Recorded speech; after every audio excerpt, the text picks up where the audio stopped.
ओम शांति। हम सभी ने इस बार फिर से मीठे बाप दादा से मधुर मिलन मनाया और हर बार की तरह इस बार भी बाबा के अंदर में आश थी कि मेरे बच्चे ब्रह्मा बाप समान संपन्न और संपूर्ण बन जाएं। और इसलिए बाबा चाहता था, जो इस मुरली का सार था, कि बच्चे बंधन मुक्त बने, जीवन मुक्त बने। और जीवन मुक्ति का जो अनुभव है वो सिर्फ सतयुग में नहीं करे, लेकिन उस जीवन मुक्ति की अवस्था का अनुभव अभी भी संगम युग पर भी करे। क्योंकि बाबा कई बार कहता है कि सतयुग तो गोल्डन एज है, लेकिन संगम युग डायमंड एज है। और इस डायमंड एज में भी हम जीवन मुक्त अवस्था का अनुभव कर सकें, जिसमें कोई बंधन नहीं हो, उसकी बाबा ने प्रेरणा दी। तो पहले तो आज बाबा जब बच्चों को दृष्टि दे रहा था, बाबा का बहुत स्नेही स्वरूप था। और बाबा ने कहा भी कि आज स्नेह का सागर अपने स्नेही बच्चों को देख रहा है। और बाबा का जो स्नेह है, बच्चों से दिल का प्यार है, अविनाशी प्यार है। और बच्चों का भी जो बाबा से प्यार है वो दिल का प्यार है। हमारा भी प्यार कोई बाबा से मेहनत वाला नहीं है, मजबूरी वाला नहीं है, दिल का प्यार है। क्योंकि हमने सर्व संबंध जोड़े हैं, हमें परिचय मिला, संबंध जोड़ा, प्राप्तियां हुई। और अनेक प्राप्तियां होने के कारण किसी से भी प्यार हो जाता है। आज किसी देहधारी से भी थोड़ी प्राप्ति हो, थोड़ा सा वो प्यार से बात करे, केयर करे, उससे भी प्यार हो जाता है। तो बाबा तो प्यार का सागर है। बाबा ने कहा, आप कितने भाग्यशाली हो। इस निस्वार्थ अविनाशी प्यार का अनुभव, इसके पात्र से ब्राह्मण आत्माएं बनती हैं। भक्त आत्माएं तो आज तक भी पुकार रही हैं, प्यासी हैं उस प्यार के। और वैसे वंडरफुल बात है कि हम तो संगम युग पर सारा समय बाबा के साथ बिताते हैं। भगवान हमारा साथी है, उनके संग संग हम रहते हैं। आँख खुलते ही वो हमें मिलता है। मुरली सुनते हैं तो पहले शब्द ही क्या होते हैं, मीठे मीठे बच्चे। तो बाबा कहते कितने भाग्यशाली हैं जो भगवान के प्यार के पात्र बने। और निस्वार्थ प्यार, प्यार भी, विश्वास भी, हमारे से ज़्यादा निश्चय तो बाबा को हमारे ऊपर होता है। तो निश्चय भी, अपनापन भी, बाबा का बनते एक अपनेपन की भासना आती है। तो फिर बाबा ने पूछा, इतना विशेष प्यार क्यों है। और उसका कारण ही ये है कि जो खजानों का मालिक है, उस खजानों के मालिक से हमें संगम युग पर अनेक खजाने मिलते हैं।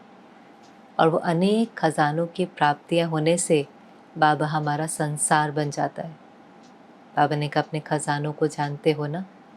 और हम सबको पता है कि बाबा का बनते हमें कितने खजाने मिले, ज्ञान का, गुणों का, शक्तियों का, दुआओं का, भगवान के प्यार का।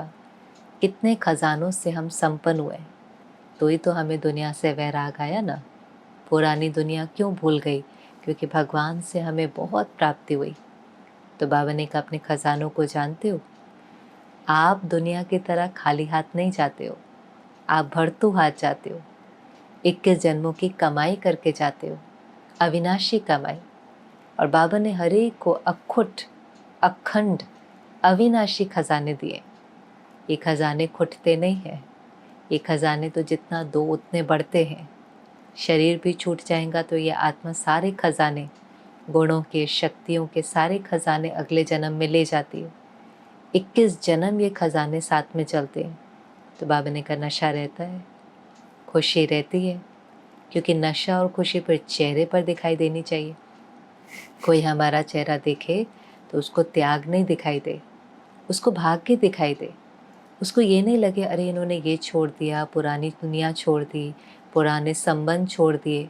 लेकिन जो मिला है, जो प्राप्त किया है, वो खजानों की जो झलक है वो चेहरे से दिखाई दे। बाबा ने कहा, चेक किया है, आपको पता है कितने खजाने जमा है, कौन कौन से खजाने जमा है। जमा का खाता पता है, और जमा का तो हर एक को पता ही होता है। जैसे कोई व्यापार भी करता है तो उसको पता तो होता है ना, मेरे पास कितना जमा है। और फिर बाबा ने बताया, सारे खजानों के बारे में नहीं, लेकिन एक खजाने के बारे में डिटेल से बताया। बाबा ने कहा, देखो, बाबा ने बच्चों को ज्ञान धन का खजाना दिया है।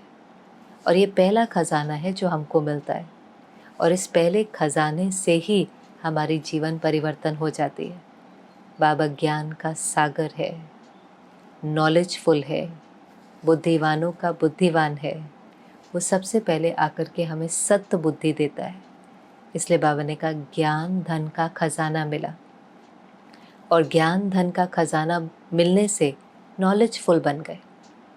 सिर्फ नॉलेजेबल नहीं, नॉलेजफुल, जिसको बाबा कई बार कहते हैं सिर्फ ज्ञानी नहीं बनो, लेकिन ज्ञान स्वरूप बनो। जो ज्ञान के राज बाबा ने बताए हैं उनको जीवन में धारण करो, क्योंकि जो सारे राज जानता है वो कभी नाराज़ नहीं हो सकता। और सबसे बड़ा राज बाबा ने कौन सा बताया, जो लाइन देखो साकार मुरली में भी हर रोज़ आती है कि मैं आकर के बच्चों को आदि मध्य अंत का ज्ञान सुनाता हूँ, जो कोई भी देहधारी सुना नहीं सकता, कोई सन्यासी महात्मा सुना नहीं सकता। तो बाबा ने बच्चों को पास्ट, प्रेजेंट, फ्यूचर तीनों कालों का ज्ञान सुनाया और त्रिकालदर्शी बना दिया। और फिर बाबा ने कहा जब बाबा ने त्रिकालदर्शी बनाया है तो तीनों कालों को सामने रख करके कोई भी कर्म करना चाहिए।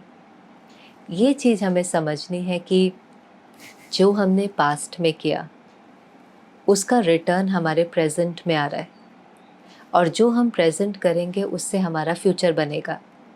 तीनों कालों का आपस में कनेक्शन है। जो भी एनर्जी हमने पास्ट में भेजी थी आज वो किसी न किसी रूप में लौट कर आती है, चाहे वो व्यक्ति है, परिस्थिति है, बीमारी है, सुख है, दुख है, वो लौट करके आती है। हमारा पास्ट प्रेजेंट बन जाता है, और इस प्रेजेंट में हम कैसे रिस्पॉन्ड करते हैं, अब कौन सी एनर्जी भेजेंगे, वो हमारा फ्यूचर बन जाएगा, भविष्य बन जाएगा। ये पल बहुत इम्पोर्टेंट है। इस पल में जैसा हमारा कर्म होगा उससे हमारा भविष्य बनेगा। क्योंकि कई लोग कहते हैं बस आज का देखें, कल क्या होगा किसने देखा है, कल जो होगा देख लेंगे, लेकिन नहीं। ये कर्मों की गोई गति कि जो बीज आज बोएंगे वही फल कल मिलना है। आज ऐसे नहीं कह सकते ईंट का जवाब पत्थर से। आज ईंट हमारे सामने आई क्यों, क्योंकि कभी भेजी थी। आज अगर फिर ईंट का जवाब पत्थर से देंगे तो कल फिर पत्थर आएगा, वरना फिर कोई विघ्न आएगा, फिर कोई परिस्थिति आएंगी। लेकिन अभी हिसाब किताब चुकतू करने का समय है। इसलिए फिर बाबा कहेंगे ईंट का जवाब प्यार से दो, गाली देने वाले को गले लगाओ, अपकारी पर भी उपकार करो, जो आपके साथ गलत करता है, धोखा देता है, उसको भी दुआ दो, क्योंकि ये हिसाब किताब चुकतू करने का समय है। तो ये बहुत बड़ी चीज़ है जो हम जब नॉलेजफुल बन जाते हैं, त्रिकालदर्शी बन जाते हैं, तो हमारा एक एक कर्म ऑटोमेटिकली श्रेष्ठ होने लगता है। हम सिर्फ आज का नहीं देखते, निर्णय भी कोई लेते हैं तो हमें पता है कि इसका कॉन्सिक्वेंस, इसका जो रिज़ल्ट है वो हमें ही फेस करना है। तो बाबा कहते हैं तीनों कालों को सामने रख करके निर्णय लो, तीनों कालों को सामने रख करके कोई ना कोई कर्म करो। और बहुत सुंदर बाबा ने बात बताई कि ये जो ज्ञान धन है, इस ज्ञान धन को जब प्रैक्टिकल लाइफ में यूज़ करते हैं तो इसका प्रत्यक्ष फल क्या मिलता है, क्योंकि संगम युग तो है ही प्रत्यक्ष फल का समय।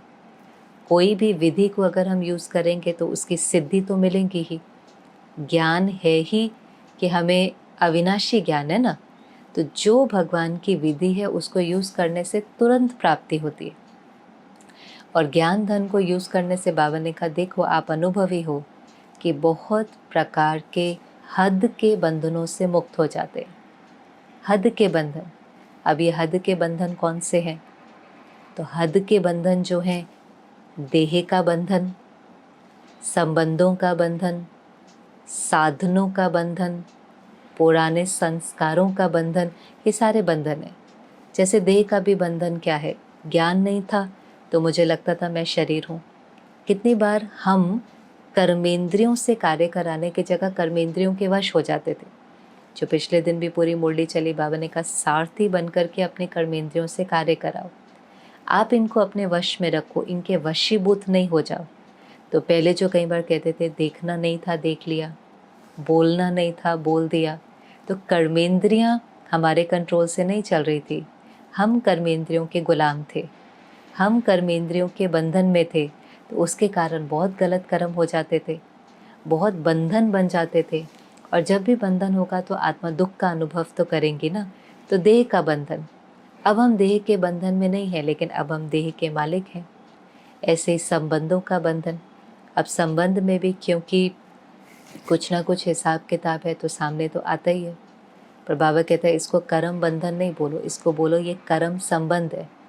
माना बंधन नहीं, भले कोई हिसाब किताब भी है उसको चुकतो करना है, जैसे कि ये हिसाब किताब चुकतो हो रहा है। और इसलिए बाबा संबंधों के लिए हमेशा जो मर्यादा बताता है, न्यारा प्यारा रहो, ट्रस्टी होकर के रहो। बंधन कब होता है? जब मोह है, मोह का बंधन है। तो जिसके साथ भी मोह होगा, अटैचमेंट होगी, तो उसके दुख में हमारा दुख, उसके सुख में हमारा सुख।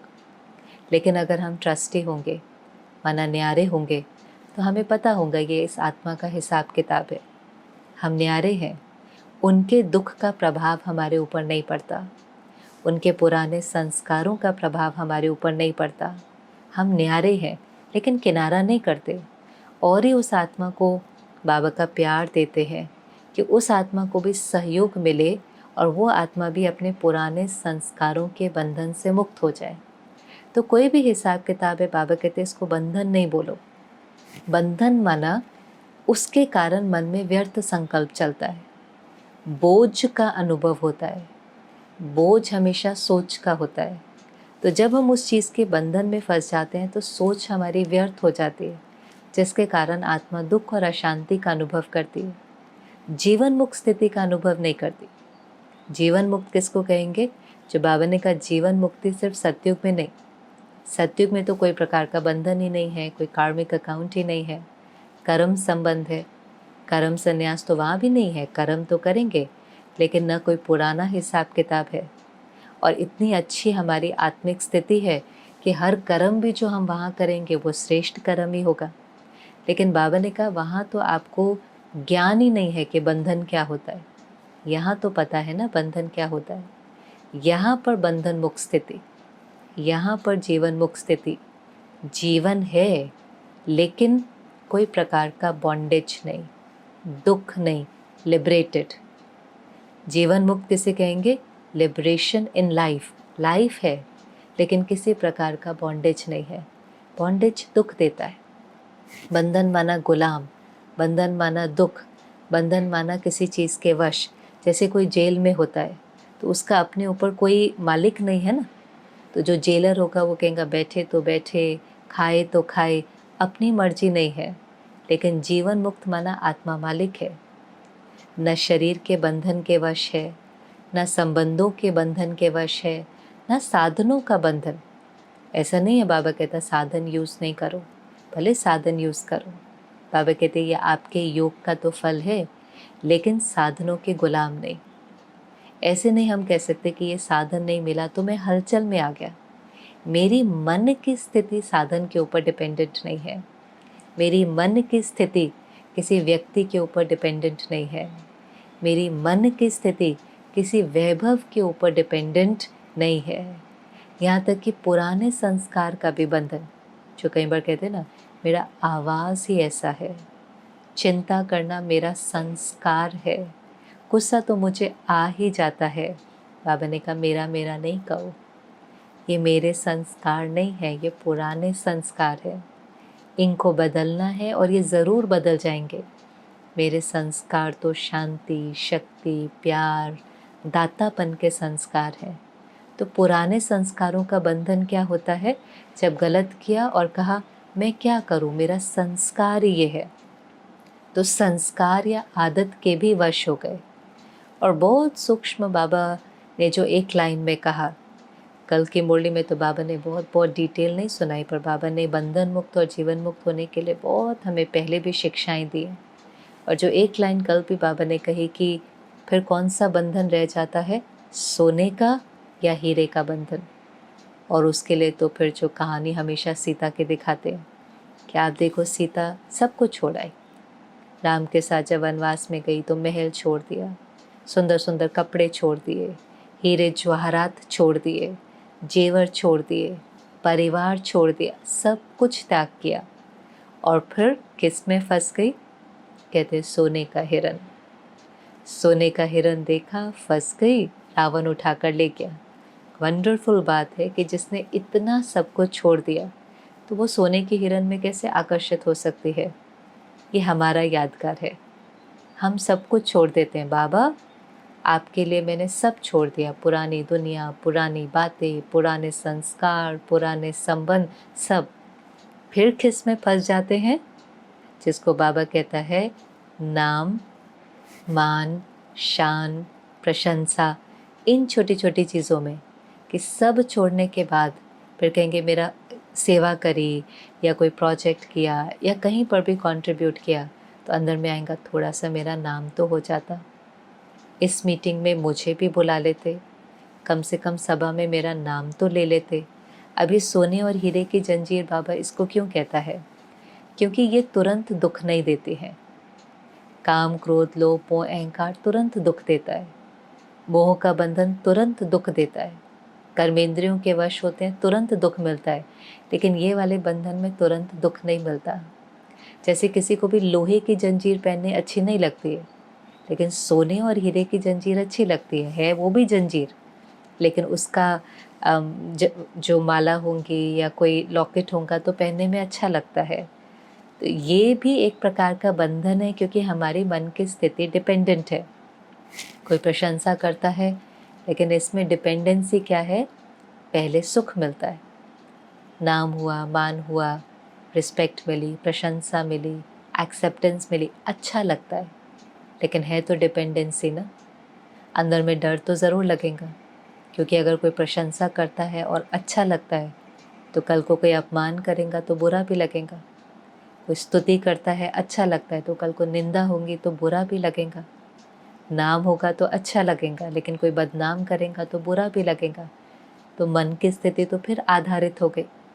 और बाबा चाहता है जो सर्व खजानों के मालिक हैं उनकी मन की स्थिति किसी चीज़ पर डिपेंडेंट नहीं होनी चाहिए। जो डिपेंडेंट है वो बंधनों में है। इसको कहेंगे हद के बंधन, रॉयल बंधन, सूक्ष्म बंधन।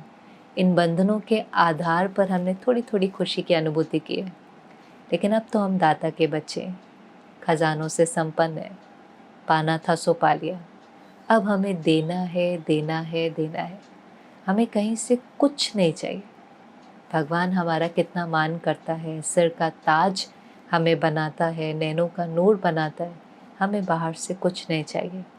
ये अंदर में बहुत डीप धारणा भी होनी चाहिए, और ये जितना अंदर में भरपूर होंगे तो बंधनों से मुक्त होते चले जाएंगे। निर्बंधन, भले संगम युग है लेकिन फिर भी निर्बंधन जीवन मुक्त अवस्था। बाबा ने बहुत सुंदर बताया, जो बंधन में होगा वो कैसे गीत गाता है? हाय हाय के गीत। क्योंकि बंधन होगा तो दुख होगा, दुख होगा तो हाय हाय के गीत निकलेंगे। लेकिन जो जीवन मुक्त है उसके गीत कैसे होते हैं? वाह बाबा वाह। उसके मुख से हमेशा वाह वाह के गीत निकलते हैं। और जो हाय हाय करेगा वो फ्लाई नहीं कर सकता, वो उड़ती कला में नहीं जा सकता। और जीवन मुक्त उड़ता पंछी है, फरिश्ता है, स्वराज्य अधिकारी है। वो बंधनों में दुख का अनुभव नहीं कर सकता, वो तो सुख शांति का अनुभव करता है। तो अपनी जीवन मुक्त अवस्था सामने लेकर आए। जीवन है, कार्य भी करते हैं, व्यवहार भी करते हैं, साधन भी यूज़ करते हैं, लोगों से भी किनारा नहीं किया है, लेकिन मन की स्थिति किसी भी चीज़ के ऊपर डिपेंडेंट नहीं है। ट्रस्टी होकर के सब कुछ करते हैं। ये ट्रस्टीपन हमें सब बंधनों से मुक्त करता है। मेरा मेरा सिर्फ मेरा बाबा, मेरा घर, मेरे बच्चे, मेरा धंधा नहीं, वो तो सब बाबा का है। बाबा कहता है, बाबा बोझ उठाने की ऑफ़र करता है, गोल्डन ऑफ़र। और बाबा ऑलमाइटी अथॉरिटी है, कोई रिवाजी तो नहीं है ना। तो जब वो बोझ उठाने के लिए तैयार है और कहता है आप सिर्फ निमित्त बनो, हल्के रहो, ये मैं और मेरा है जो आपको देभान की मिट्टी में लाता है, भारीपन अनुभव कराता है। बस मैं आत्मा, मेरा बाबा, तो बहुत हल्कापन अनुभव होगा। सारे मेरे को तेरे में परिवर्तन करेंगे तो तैरने लगेंगे। तो ये पहली शिक्षा बाबा की थी कि बच्चे आप बंधन मुक्त नहीं बनेंगे तो औरों को बंधनों से कैसे मुक्त कराएंगे। मुक्ति के गेट कैसे खुलेंगे? कितनी बार बाबा कहता है दुखी अशांत आत्माओं की आवाज़ आपको सुनाई नहीं देती है। आप मुक्त होंगे तो उन्हों को मुक्त कर सकेंगे ना, क्योंकि विश्व परिवर्तन के कार्य में बाबा के साथ आप भी साथी हैं, भगवान के साथी हैं। हमने ये जिम्मेवारी उठाई है, ठेका उठाया है। ऐसे नहीं है कि बाबा अकेला कर नहीं सकता, लेकिन फिर भी भगवान ने हमें निमित्त बनाया कि हमारा भाग्य बन जाए। तो इस विश्व परिवर्तन के कार्य में हमारी जिम्मेवारी है। इसलिए बाबा ने कहा बच्चे, इस बार बाबा कोई कारण नहीं सुनना चाहता। कारण नहीं, निवारण करो। समस्या स्वरूप नहीं, समाधान स्वरूप बनो। बंधन मुक्त नहीं, जीवन मुक्त बनो। बाबा ने समय की घड़ी दिखाई कि देखो भ्रष्टाचार कितना बढ़ रहा है, अत्याचार कितना बढ़ रहा है। आप हर शिवरात्रि कहते हो हमें विश्व में बाबा का झंडा लहराना है। बाबा ने कहा पहले अपने दिल में तो वो झंडा लहराओ। पहले आप तो श्रेष्ठाचारी बनो। स्व परिवर्तन से तो विश्व परिवर्तन होगा ना। और उसके लिए बाबा ने कहा बाबा 2 कार्य देता है, लेकिन दिल से करना। कोई नई बात नहीं है, कुछ मुश्किल नहीं है, लेकिन दिमाग से नहीं, दिल से करना। वो कर्म में आए, प्रैक्टिकल लाइफ में आए, संबंध संपर्क में आए। और पहली बात उसमें जो बाबा ने कही, एकता। संबंध संपर्क में हम संगठन में रहते हैं, ब्राह्मण परिवार है। बाबा ने कहा अनेकता में एकता। अनेक है, 84 जन्म सबने लिए हैं। आत्मा एक लंबी यात्रा पर रही है। सबके संस्कार अलग अलग हैं। ये बात हमें समझनी है, सबके संस्कार अलग अलग हैं। लेकिन अलग अलग होते हुए भी बाबा कहता है संस्कारों की टकराव नहीं हो, संस्कारों की रास हो। पर ये समझ कि वो अलग है, गलत नहीं है। इसलिए बाबा कहता है कि उनके आज के संस्कारों को नहीं देखो, उनके ओरिजिनल संस्कारों को देखो। आज के संस्कार तो उनके दाग हैं जो वो बदलने की मेहनत कर रहे हैं। बदल जाएंगे, बाबा के बने हैं ना, बदल जाएंगे। लेकिन किसी के भी संस्कार, उनके आज के संस्कार ओरिजिनल तो सब बहुत प्योर हैं, परफेक्ट हैं, लेकिन उनके जो आज के संस्कार है, मानो किसी का क्रोध का है, किसी का ईर्ष्या का है, किसी का जल्दी जल्दी अपसेट होने का है, उनके आज के संस्कार मुझे डिस्टर्ब नहीं करें। कैसे एकता लेकर के आएंगे? उनके आज के संस्कार मेरे ऊपर प्रभाव नहीं डाले, मुझे डिस्टर्ब नहीं करें, मैं न्यारा रह सकूं, किनारा नहीं, लेकिन उसके आज के संस्कारों से न्यारा रह सकूं। उसका इन्फ्लुएंस मेरे ऊपर नहीं पड़े, गलत चिंतन मेरे मन में नहीं चले, और प्यारा बन सके। उसको भी बाबा का प्यार दे सके कि वो अपने पुराने संस्कारों को परिवर्तन कर सके। नहीं तो क्या होता है, हम किसी की कमी देखते रहते हैं। वो तो अपनी कमी छोड़ने की मेहनत कर ही रहा है और आज नहीं तो कल छूट ही जाएंगे। लेकिन उसकी कमी देखते देखते, उसकी कमी का चिंतन करते करते वो मेरे चित्त का हिस्सा बन जाता है। फिर मेरी जो बैटरी है वो चार्ज होने की जगह डिस्चार्ज हो जाती है। तो बाबा कहते हैं सही को सही समझो, गलत को गलत समझो। हमने किसी का संस्कार देखा, हमें पता है राइट क्या है, रॉन्ग क्या है, हम नॉलेजफुल हैं। लेकिन सही गलत को समझते हुए भी वृत्ति में नहीं बिठाओ। ये नहीं कहो ये गुस्से वाला है, ये ईर्ष्या वाला है, ये ऐसा है। नहीं, सब अच्छे हैं, सब अच्छे हैं, सब अच्छा है। ब्राह्मण परिवार है, ये आत्मा भगवान को पसंद है, भगवान का चुना हुआ रत्न है। एक बार खुद ही सोचें कि जो भगवान की पसंद है उसमें मैं कमी निकालूं, या मैं उससे नफ़रत करूं, या मैं उसको रिजेक्ट करूं, तो बाबा मेरे से प्यार करेगा? बाबा से प्यार माना बाबा की मुरली से प्यार, माना ब्राह्मण परिवार से प्यार। तो इसमें एक चीज़ जो पहले बाबा ने कही, अनेकता में एकता लेकर आनी। ब्राह्मण परिवार को बहुत ज्ञान नहीं सुनाया जाता है, लेकिन सहयोग दिया जाता है। और बड़े से बड़ा सहयोग है कि उन्हों की कमी हमारी वृत्ति में नहीं बैठे, हमारी वृत्ति हर एक के प्रति साफ और स्वच्छ रहे। और दूसरी बात जो बाबा ने कही कि बाबा देखता है कि बहुत बच्चे श्रेष्ठ संकल्प करते हैं, इतना अच्छा संकल्प करते हैं कि बाबा को लगता है अरे ये संकल्प में अगर दृढ़ रहे तो इसकी बहुत प्रोग्रेस हो जाएंगी। पर होता क्या है, संकल्प श्रेष्ठ होता है। कोई भी वायदा है, कोई भी प्रतिज्ञा है, संस्कार को परिवर्तन करने का, लेकिन बाबा ने कहा जब तक बोल में आता है तो आधा कम हो जाता है, और जब तक कर्म में आता है तो पौना खत्म हो जाता है। माना उस संकल्प के अंदर दृढ़ता नहीं होती, एकाग्रता नहीं होती। संकल्प किया लेकिन उसके ऊपर फिर दृढ़ता से सफलता मिलेंगी ना, तो दृढ़ न होने के कारण फिर वो कर्म तक आता ही नहीं है, वो संकल्प तक ही रह जाता है, कर्म तक नहीं आता है। और फिर बाबा ने कहा कभी कभी इसमें जो मुख्य कारण हो जाता है, संकल्प में जो दृढ़ता कम हो जाती है, कि हम दूसरों को देखते हैं। ये जो एक बहुत पुराना संस्कार है, क्योंकि अंतर्मुखी बनने का संस्कार नहीं है। आधा कल्प देहभान में होने के कारण हमने बाहर देखा, दूसरों को देखा, तो वो दूसरों को देखने से कभी कभी अलबेलापन आ जाता है, कभी कभी अपेक्षा होती है कि मैं ही क्यों बदलूं, ये भी तो थोड़ा बदले ना। अच्छा 90% मैं बदला तो 10% तो ये भी बदले ना। मैं ही बदलता रहूं, मैं ही सहन करता रहूं, थोड़ा तो ये भी सहन करे ना।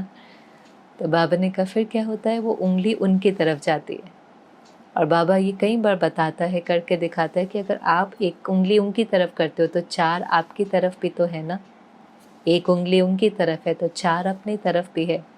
तो अपनी कमी ना देख करके उनकी कमी देखने लगते हैं। और फिर बाबा ने हमें वापस हमारा जो मुख्य स्लोगन है वो याद दिलाया कि बच्चे, स्व परिवर्तन से विश्व परिवर्तन है। ये हमारा मोटो है, ये हमारा स्लोगन है, ये हमारा आधार है कि स्व परिवर्तन से विश्व परिवर्तन है, संस्कार परिवर्तन से संसार परिवर्तन है। ऐसे तो नहीं है ना कि विश्व परिवर्तन से स्व परिवर्तन है, दूजा परिवर्तन हो तो मैं परिवर्तन हूँ, नहीं।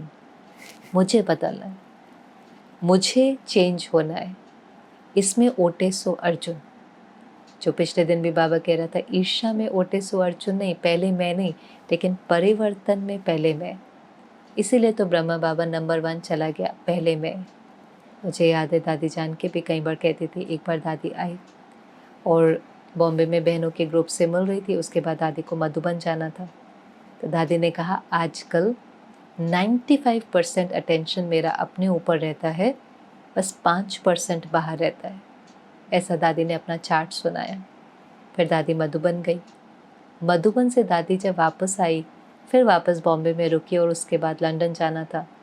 फिर दादी कुछ बहनों से मिली और दादी ने कहा नहीं, मैंने जो तुम्हें पिछली बार सुनाया था ना कि दादी का 95% अटेंशन खुद पर रहता है और 5% बाहर रहता है, तो दादी ने कहा ये भी गलत है। दादी अभी जाने से पहले ये शिक्षा देकर जाती है कि 100% अटेंशन खुद पर हो। तो जो नंबर 1 आत्माएं गई, उनका जो मुख्य पुरुषार्थ था 100% अटेंशन अपने ऊपर। मेरा संकल्प, मेरा बोल, मेरा कर्म, मेरी भावना, मेरी वृत्ति, मेरी दृष्टि, मेरा अटेंशन मेरे ऊपर हो। वो जब पवित्र होगा, श्रेष्ठ होगा, एक्यूरेट होगा, राइट होगा, तो उसका सहयोग अन्य आत्माओं को मिलेगा। तो बाबा ने कहा चाहे हद के मैं से मरना भी पड़े, मैं राइट हूँ, मैं कर सकता हूँ। जो ईगो है वो मैं करती है ना, जो बाबा कई बार सुनाता है कि बकरी मैं करती है, तो मैं की बलि चढ़ानी थी लेकिन उन्होंने बकरी की बलि चढ़ा दी। तो यहाँ बाबा ने कहा ये मैं का त्याग करना, मैं की मृत्यु करना, ये एक्चुअली मृत्यु नहीं है, ये तो 21 जन्मों का वर्षा लेना है।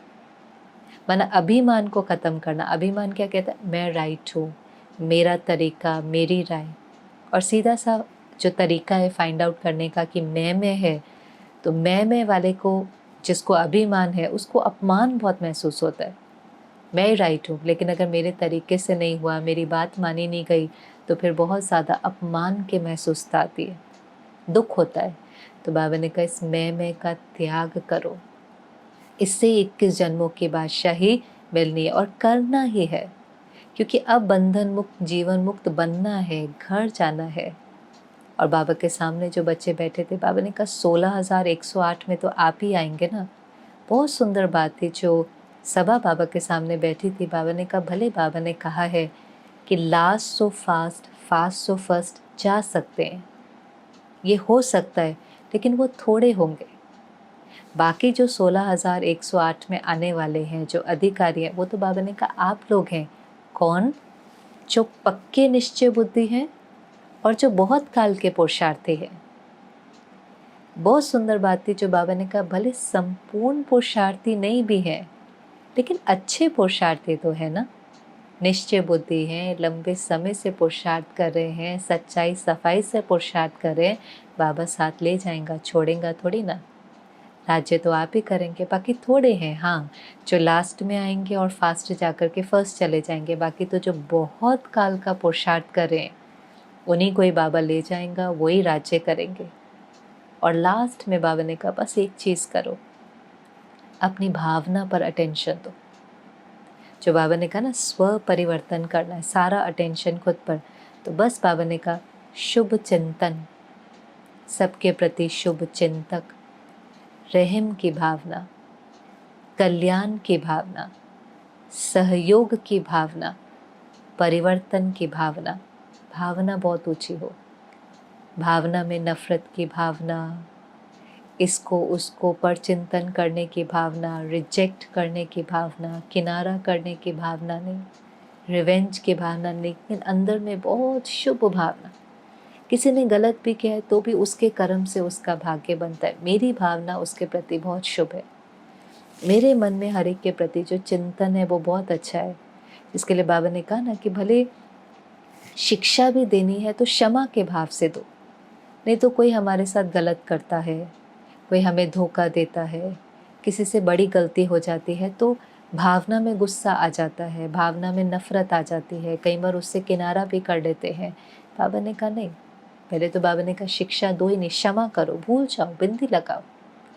फिर बाबा ने कहा अच्छा भले अपने प्रोग्राम में, प्रदर्शनियों में शिक्षाएं दो, मना ज्ञान सुनाओ, लेकिन जो कारोबार की आत्माएं हैं, जो संगठन वाली आत्माएं, समझो वो आत्माएं कमज़ोर हैं, पुराने संस्कारों के परवश हैं, कभी ना कभी कोई भूल किसी से हो ही जाती है। फिर भी आपको इशारा देना है तो पहले अंदर में जो भावना हो वो क्षमा की है। क्षमा की भावना किसको कहेंगे कि मैंने उसकी भूल को अपने मन में, अपने चित्त में पकड़ के नहीं रखा है, उसकी भूल ने मुझे डिस्टर्ब नहीं किया है, उसकी भूल का प्रभाव मेरे ऊपर नहीं पड़ा है। क्योंकि फिर अगर हम शिक्षा भी देते हैं तो वो सामने वाले को टच नहीं करती और रिजेक्शन का फील कराती। क्योंकि अंदर में अगर डिस्टर्ब हो गए, क्रोध आ गया, तो फिर वो जो शब्द होंगे उसके अंदर ताकत नहीं रहती ना, वो तो और ही उस आत्मा को एम्पावर करने की जगह डिसएम्पावर कर देते हैं। तो बाबा ने कहा शिक्षा भी देनी है तो अंदर में भाव पहले क्षमा और रहम का हो। वो जो आपकी भावना है वो उनकी कमज़ोरी को ख़त्म कर देंगे। क्योंकि शिक्षा देना ही तो काफ़ी नहीं है ना, शिक्षा के साथ साथ उसको ताकत भी तो देनी है कि वो अपनी कमज़ोरी को परिवर्तन कर सके। तो अंदर में जो हमारी भावना है वो हर एक के प्रति शुभ हो, उसमें बहुत रहम हो। और वो तभी हो सकता है जब हम बाबा के खजानों से भरपूर हैं। अगर हमने भगवान से बहुत प्यार लिया है तो कोई हमारे साथ कितना भी गलत करे, हमारा प्यार उसके लिए कम नहीं होता। जो हमारे अंदर भरा हुआ है वो रेडिएट होता है। अगर हम प्यार से भरपूर हैं तो फिर कोई भी होगा, चाहे वो कितना भी गलत करे, हमें पता है कि उसके कर्म से उसका भाग्य बनता है, मेरे कर्म से मेरा भाग्य बनता है। उस आत्मा के प्रति भी हमारी भावना शुभ रहती है कि मेरा हिसाब किताब इसके साथ चुकतू हो जाए, नया नहीं बनाना है। तो हर एक के प्रति बाबा ने कहा भावना बहुत ऊंची हो। और ऐसे करते हुए फिर बाबा ने, राजस्थान का ग्रुप था, उसमें भी एक छोटी सी बात बहुत सीखने वाली थी। क्योंकि समझ में आ रहा था कि संख्या ज़्यादा आ गई है, 25,000 से भी ज़्यादा लोग थे। ये 2004 की मुरली है। और कभी कभी जब किसी चीज़ की हमारी तैयारी नहीं होती तो हम घबरा भी जाते हैं, परेशान भी हो जाते हैं। पर बाबा ने देखो उसको कितनी ऊंची नज़र से लिया कि देखो आपको पुण्य कमाने का कितना चांस मिल गया, लॉटरी लग गई। इतने लोगों की सेवा करी, मानो 20,000 की करनी थी तो 25,000 की करने का चांस मिला। थी परिस्थिति शायद विपरीत थी, पर बाबा ने उसके अंदर भी देखा कि देखो ये तो पुण्य बन गया, लॉटरी लग गई। आपने सोचा भी नहीं था, संकल्प भी नहीं किया था, लेकिन इतनों की सेवा करने का चांस मिला, ज़्यादा की सेवा करने का चांस मिला, तो ये तो आपका भाग्य बन गया। तो कैसे सीन हमारे अनुसार न भी हो तो भी हम उसके अंदर कल्याण ढूंढे, वो ऐसा लगता था कि बाबा सिखा रहा है। और फिर बाबा ने कहा सब इनके लिए तालियां बजाओ क्योंकि इन्होंने बहुत सेवा की है। तो जैसे उमंग भी बढ़ाया, खुशी भी दी, और कैसे हमें हर सीन को देखना है वो भी सिखाया। लास्ट में बाबा ने ड्रिल कराई, बच्चे मन के मालिक बनो, रूहानी एक्सरसाइज करो, 1 सेकंड में अपने मन को जहाँ चाहे वहाँ एकाग्र कर सको। और ये एक्सरसाइज हमें बार बार करनी है, तो ही हम 1 सेकंड में फुल स्टॉप लगा सकेंगे, नहीं तो मन धोखा दे देगा। जहाँ चाहे अपने मन को लगा सके, ऐसे नहीं चाहे परम धाम में लगाने और सेवा के संकल्प आए। बाबा ने पिछले दिन भी कहा कि सेवा के संकल्प गलत नहीं है, लेकिन फिर भी जिस समय आप चाहो कि मेरा मन परम धाम में टिके, उस समय अगर सेवा का संकल्प आए तो ये भी मन के मालिक नहीं कहेंगे, इसको कंट्रोलिंग पावर नहीं कहेंगे।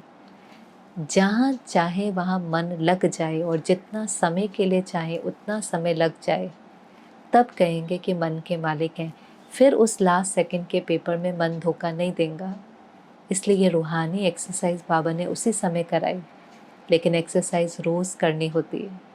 जैसे शरीर की एक्सरसाइज करते हैं तो शरीर फ्लेक्सिबल हो जाता है, ऐसे मन की एक्सरसाइज करने से मन फ्लेक्सिबल होता है, पर मन धोखा नहीं देगा। ऐसे रूहानी एक्सरसाइज कराते हुए बाबा ने सबको याद प्यार दिया और इस प्रकार से मुरली पूरी हुई। पर जो सार था कि हम बहुत भाग्यशाली हैं, भगवान के प्यार के पात्र हैं, बालक बन कर के उसके खजाने सारे हमें मिले, हम मालिक बन गए हैं उसके खजानों के। लेकिन उन खजानों को यूज़ करके हद के बंधनों से मुक्त वाह वाह के गीत गाने, फ्लाई करना। जब उड़ती कला होती है ना तो नीचे की सब परिस्थिति छोटी लगती है। जैसे आप प्लेन से देखो तो नीचे हर चीज़ छोटी छोटी छोटी चींटी के मुआफिक लगती है, हम जंप करके क्रॉस करते। ऐसे ही जब उड़ती कला की स्थिति होती है तो कोई बंधन नहीं लगता, आगे बढ़ने का साधन बन जाता है। तो जीवन मुक्त अवस्था का अनुभव सतयुग में नहीं, अभी करना है। और इसके लिए बाबा को कोई कारण नहीं देना है। एकता में अनेकता, अनेकता में भी एकता को लाकर, संकल्पों में दृढ़ता को लाकर हमें नंबर 1 बनना है। स्व परिवर्तन करना ही है, उसी से ही विश्व का परिवर्तन होगा। तो ये बाबा की मधुर शिक्षाएं थी। ओम शांति।